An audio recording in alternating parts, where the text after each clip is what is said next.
उत्तमम् देवीं सरस्वतीं व्यासं ततो जयमुदीरयेत्।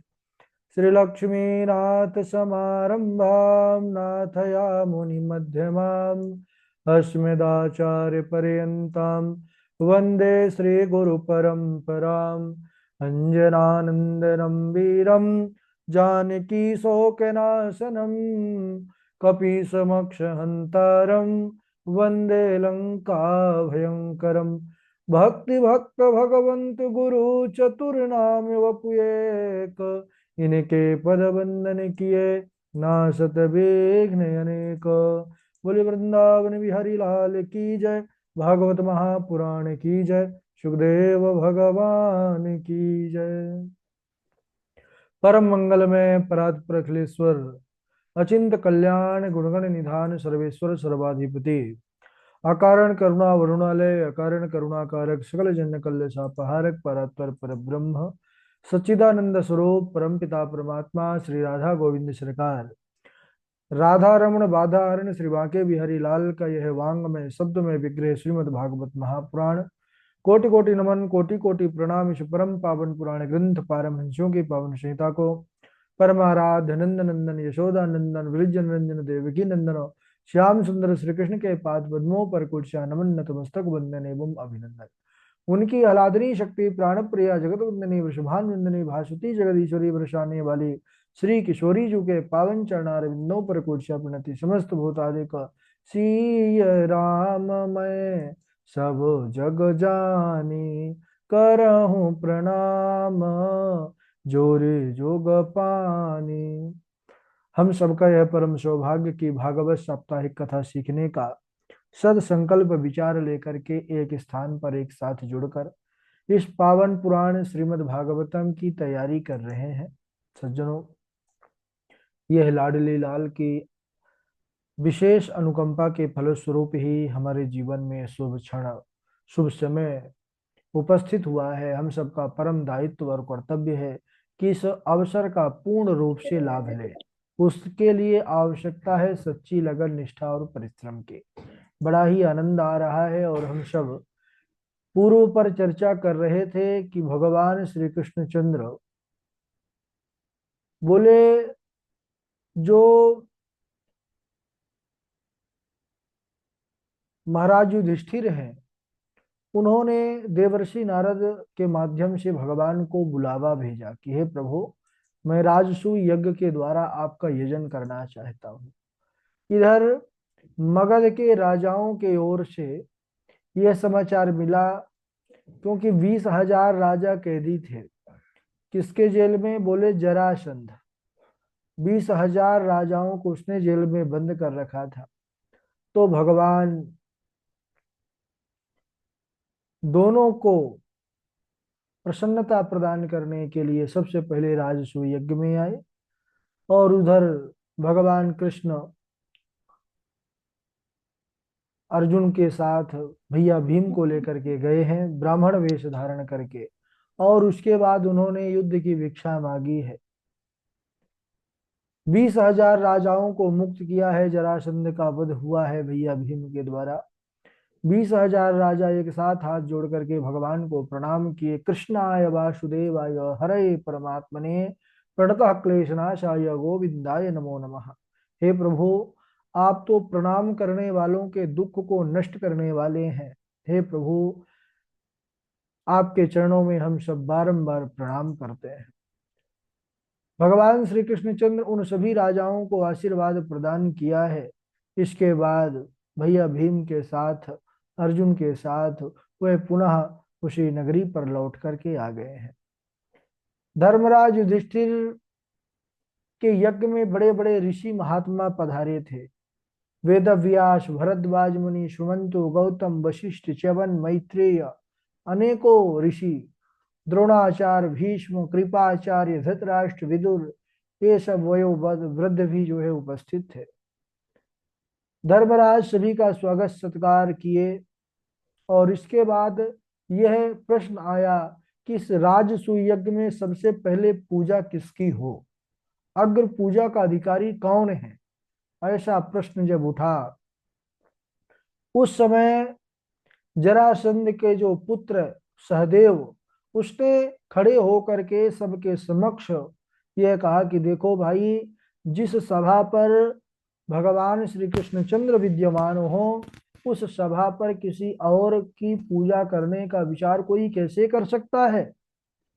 सभी ने सहदेव के बात का अनुमोदन किया कि हाँ भाई, पहले पूजा तो प्रभु श्री कृष्ण की ही होनी चाहिए। लेकिन उसी सभा पर भगवान का एक अपना ही बैठा था, बुआ का लड़का, उनका ही भाई लगता है। वह खड़ा हो गया, और वह खड़ा हो गया विरोध में। तो विरोध कोई अपना ही करता है। खड़ा हो गया सहदेव। ओ सहदेव की बात सुन करके शिशुपाल, शिशुपाल कहने लगा कि अरे, तुम लोग यह क्या कह रहे हो, कृष्ण की अग्र पूजा करोगे। अरे यह गांव का ग्वाला है, इसकी पूजा करने का विचार तुम लोग कर रहे हो, जिस यज्ञ में बड़े बड़े व्रतधारी, बड़े बड़े ऋषि मुनि, तपस्वी विद्वान, यह सब बैठे हुए हैं, वहां तुम इस गांव के ग्वाले, गैया चराने वाले कुल कलंकी इस कृष्ण की पूजा करोगे। इस प्रकार भगवान को गाली देना प्रारंभ कर दिया। बहुत कुछ कहा कि इसका तो ना कोई वर्ण का पता है, यह मनमाना आचरण करता है, लौकिक मर्यादाओं को त्याग करके समुद्र के बीच में किला बना करके रहता है, राहगीरों को लूट लेता है। इस प्रकार भगवान को कई प्रकार की गालियां देने लगा।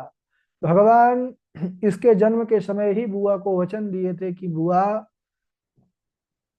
इसका वध, इसकी मृत्यु मेरे हाथों लिखी है। बुआ उदास हो गई, कहने लगे ठीक है, तो चिंता मत कर, इसकी 100 गलतियां मैं क्षमा कर दूंगा।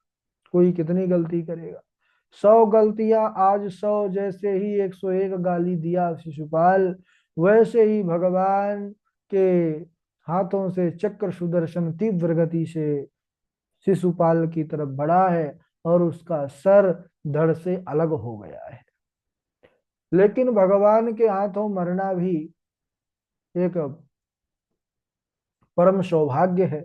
शिशुपाल के शरीर से एक दिव्य ज्योति निकली, जो भगवान श्री कृष्ण के चरणों में समा गई। श्री सुखदेव भगवान कहते हैं कि हे राजन, जब यज्ञ प्रारंभ हुआ तो सबको अलग अलग काम बांट दिया गया। भीमसेन को रसोइया बना दिया गया। क्यों? क्योंकि भाई खिला वही सकता है जो खा सकता है। अब आप विचार करिए, जो एक रोटी खाने वाला है, और कोई 7 8 10 रोटी खाने वाला बैठ जाए, तो वो तो महाराज सोच सोच करके ही मर जाएगा कि अरे, मैं तो एक से ज्यादा कभी आज तक जीवन में खाया नहीं, ये इतना कैसे खा लेता है। लेकिन जो स्वयं बहुत खाता है, और उसके सामने कम खाने वाला, वो सोचेगा अरे, इसने तो अभी कुछ खाया ही नहीं है। तो भैया भीम को हमारे रसोइयों का काम दिया गया कि बढ़िया चक्क भोजन प्रसादी सबको खिलाइए। दुर्योधन को कोषाध्यक्ष बना दिया गया कि आप जो है बांटिए, दान दीजिए खूब। अब विचार कीजिए, कोई अपना होगा तो थोड़ा हो सकता है मन में कंजूसपन आ जाए कि अरे, ज्यादा देंगे, ज्यादा खर्च हो जाएगा। और जो तुम्हारा हित चाहने वाला नहीं है, अगर वह होगा तो यह सोचेगा कि अरे भाई, खूब खूब जो है तो दान दूं कि यह जल्दी बर्बाद हो जाए। तो भगवान तो यही चाहते थे, भगवान जहाँ है वहीं सभी प्रकार की सिद्धि और निधियां हैं। वहां तो धन वैभव की कुछ, सब भगवान की तो प्रियतमा ही है लक्ष्मी। तो धन वैभव की कमी तो हो नहीं सकती, लेकिन सबको भरपूर दान दक्षिणा मिले, इसीलिए दुर्योधन को सेवा दी गई। भगवान श्री कृष्ण ने भी सेवा लिया।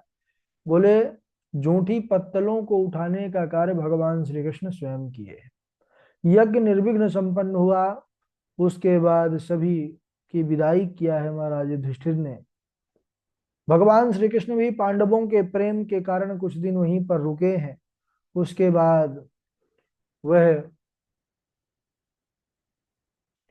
यहाँ पर एक और घटना घटी कि शिशुपाल का एक सखा, जिसका नाम था साल्व, उसने जब सुना कि मेरे मित्र का वध हो गया है, तो वह भोले बाबा की तपस्या करने लग गया। सुना कि भोले बाबा जल्दी प्रसन्न हो जाते हैं। भोले बाबा की आराधना करने लगा, प्रसन्न कर लिया, और एक दिव्य विमान प्राप्त कर लिया। क्योंकि उस विमान की ऐसी महिमा थी कि अगर उस पर बैठ जाए कोई तो मन के गति से सर्वत्र उड़ता था वह। जो चाहे जैसा चाहे वैसा ही विमान परिवर्तित हो जाता था, बदल जाता था। बहुत बड़ा नगर बन जाता था, छोटा सा भी बन जाता था। इधर विमान पर बैठ करके द्वारिका जो है नगरी को नष्ट करने लगा सालब, क्योंकि उसने सुना कि हमारे मित्र को श्री कृष्णचंद्र ने ही मारा है। यहाँ भगवान को अनेक प्रकार के अपशगुन दिखाई देने लगे। तब वह पांडवों से आज्ञा लेकर के द्वारिका को जाते हैं और पांडवों के वो भगवान के साथ अर्जुन भी पहुंचे। अब इधर भगवान श्री कृष्ण भैया बलराम को बोले कि आप द्वारिका की रक्षा कीजिए और मैं युद्ध को जा करके देखता हूं। तो भगवान श्री कृष्ण आते हैं युद्ध के लिए। साल्व ने जब भगवान कृष्ण को देखा तो सबसे पहले उनके सारथी पर शक्ति नामक अस्त्र का प्रयोग किया। भगवान श्री कृष्ण अपने प्रबल अस्त्र के द्वारा उस शक्ति को विनष्ट किया और उसके विमान पर ऐसा प्रहार किया कि उसका विमान चूर चूर हो गया, नष्ट हो गया। गदा का युद्ध दोनों में होने लग गया।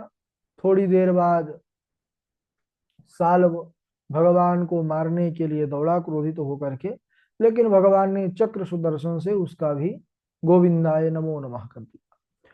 साल्व के मारे जाने पर उसका मित्र दंत वक्र आया। भगवान ने उसका भी संहार किया। दंत वक्र का भाई विदुरथ वह भी आया। भगवान ने उसका भी उद्धार किया है। इसके बाद सुखदेव भगवान कहते हैं कि हे परीक्षित, जब पांडवों और कौरवों के मध्य युद्ध होने वाला था, कौन सा युद्ध हुआ सब जानते ही हैं, महाभारत। उस समय भैया बलराम तीर्थ यात्रा पर निकल गए थे, विदुर जी और बलराम भैया दोनों। तो बलराम जी तीर्थ यात्रा करते करते नैमिषारण्य की भूमि पर जब पहुंचे तो ऋषियों ने उनका स्वागत सत्कार किया, परंतु रोमहर्षण महाराज जो है सूत जी बैठे रहे, वह खड़े नहीं हुए, सम्मान नहीं किए। तो बलराम जी क्रोधित तो होकर के कुशा उठाए और कुशा का ही उनके ऊपर प्रहार किए कि उनका प्राणांत हो गया। हाहाकार मच गया। सारे ऋषि मुनि कहने लगे महाराज हमको अब सुंदर भगवान की कथा कौन सुनाएगा। तब भैया बलराम ऋषियों को प्रसन्नता देने के लिए कहने लगे कि आत्मार्थे जायते पुत्र, पिता ही पिता की आत्मा ही पुत्र रूप में अवतरित होती है, इसलिए आप लोग बिल्कुल चिंता ना करें। मैं इनकी समस्त विद्या रोमहर्षण जी की उनके पुत्र उग्रश्रवा के अंदर जो है मैं संधान कर रहा हूं, वह आपको कथा सुनाएंगे। तब ऋषि बड़े प्रसन्न हो गए। भैया बलराम ने कहा कि कोई और आप लोगों को समस्या हो तो बताइए, उसका भी निदान कर दें हम। उन्होंने बतलाया कि इलवल का पुत्र बलवल, यह हम सबको बहुत परेशान करता है, दुष्ट दानव है, हमको यज्ञ नहीं करने देता। भगवान ने कहा आप यज्ञ प्रारंभ कीजिए। जैसे ही इलवल का पुत्र बलवल आया, भैया बलराम ने अपना रथ मूसल उठाया है और इलवल के पुत्र बलवल को पकड़ करके हल से मूसल से ऐसा ठोका है कि उसका भी गोविंदाय नमो नमः हो गया। इसके बाद सज्जनों, जो हमारे भागवत जी का बहुत ही उत्कृष्ट संवाद चरित्र है सुदामा चरित्र, उसकी पावन कथा आती है। लेकिन आज यहीं तक, अगले दिवस हम उस पावन चरित्र जो भगवान श्री कृष्ण और सुदामा एक ब्राह्मण की मित्रता का पावन प्रसंग है, करुण प्रसंग है, भक्तिमय प्रसंग है, उसको हम सब श्रवण करेंगे, समझेंगे। आज यहीं तक। अभी हम सब अपने विद्यालय के महोत्सव पर सम्मिलित थे, उसी के उत्सव का आनंद ले रहे थे, इसलिए कक्षा प्रत्यक्ष अभी ऑनलाइन कक्षा तो नहीं हो पाई, लेकिन वहां पर सबके वक्तव्य आदि हुए, सब एक साथ बैठे, एक साथ प्रभु के दर्शन किए, यही चल रहा था।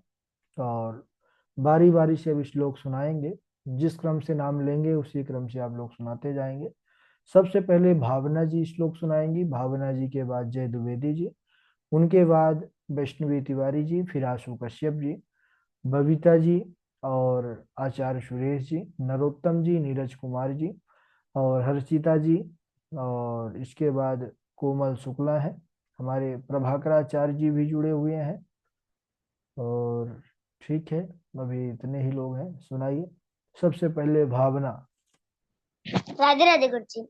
राधे राधे, सुनाइए। बरहा पीडम नट्टिवरि वपुं कर्णियो कर्णिकारम् बिभ्रद्वासः कनकपिशं वयजन्तीं च मानम् रन्ध्राणवेणुरधर सुधिया पूरयन् गोपवृन्देः वृन्दारण्यं सबपदरमण प्राविशद्य कीर्तिः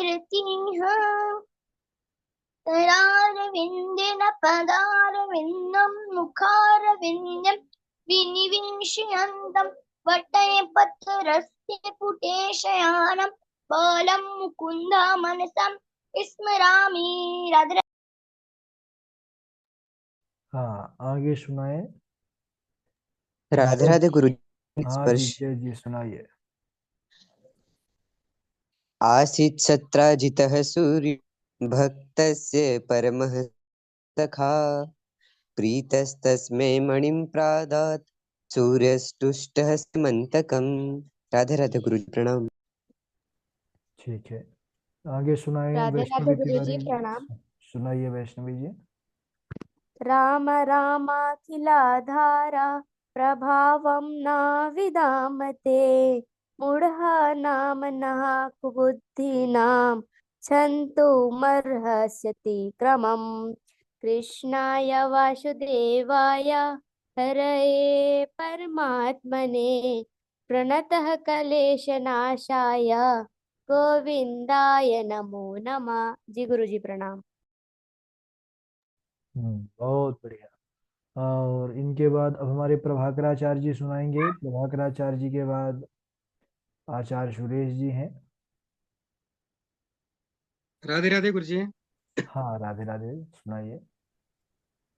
राम रामाखिलाधार प्रभावं न विदामते मूढानां नः कुबुद्धीनां क्षन्तुमर्हस्यति क्रमम् कृष्णाय वासुदेवाय हरये परमात्मने प्रणतः क्लेशनाशाय गोविन्दाय नमो नमः। राधे राधे गुरु जी। बहुत बढ़िया। आशु कश्यप जी आप सुनाएंगे, आचार्य सुरेश जी आप सुनाएंगे। राम रामाखिलाधार प्रभावं न विदामते मूढानां न कुबुद्धीनां क्षन्तुमस्य श्रीकृष्णमहं गोकृष्णा गोविन्दं हरे परमात्मने प्रणतकलेशनाशाय गोविन्दाय नमो नमः। राधे राधे गुरु जी। बहुत बढ़िया। आशु कश्यप आप सुनाएं। राधे राधे गुरु जी। राधे राधे राधे राधे। गुरु जी। कृष्णाय वासुदेवाय हरये परमात्मने प्रणतक्लेशनाशाय गोविन्दाय नमो नमः। ठीक है, बबीता जी आप सुनाइए। बबीता जी के बाद राधे गुरु जी। राधे राधे, सुनाइए। राम राम अखिलाधार प्रभाव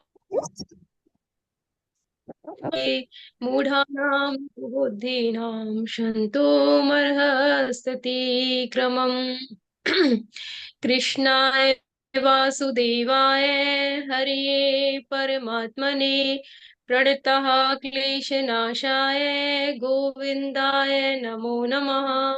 जी गुरु जी। चलिए, बहुत बढ़िया। और बबीता जी के बाद आगे कौन है? नरोत्तम जी हैं। और राधे राधे गुरु जी। सुनाइए नरोत्तम जी। नृगो नाम नरेंद्रो हम इक्ष्वाकुतनयः प्रभु तानि स्वाख्यायमानेषु यदि ते कर्म स्पृशम् कृष्णाय वासुदेवाय हरये परमात्मने प्रणतक्लेशनाशाय गोविंदाय नमो नमः। राधे राधे गुरु जी, चरण स्पर्श। बहुत अच्छा। और इनके बाद नीरज जी भी है ना, नीरज द्विवेदी जी, नीरज द्विवेदी जी। वेदु, वेदु, हाँ जी।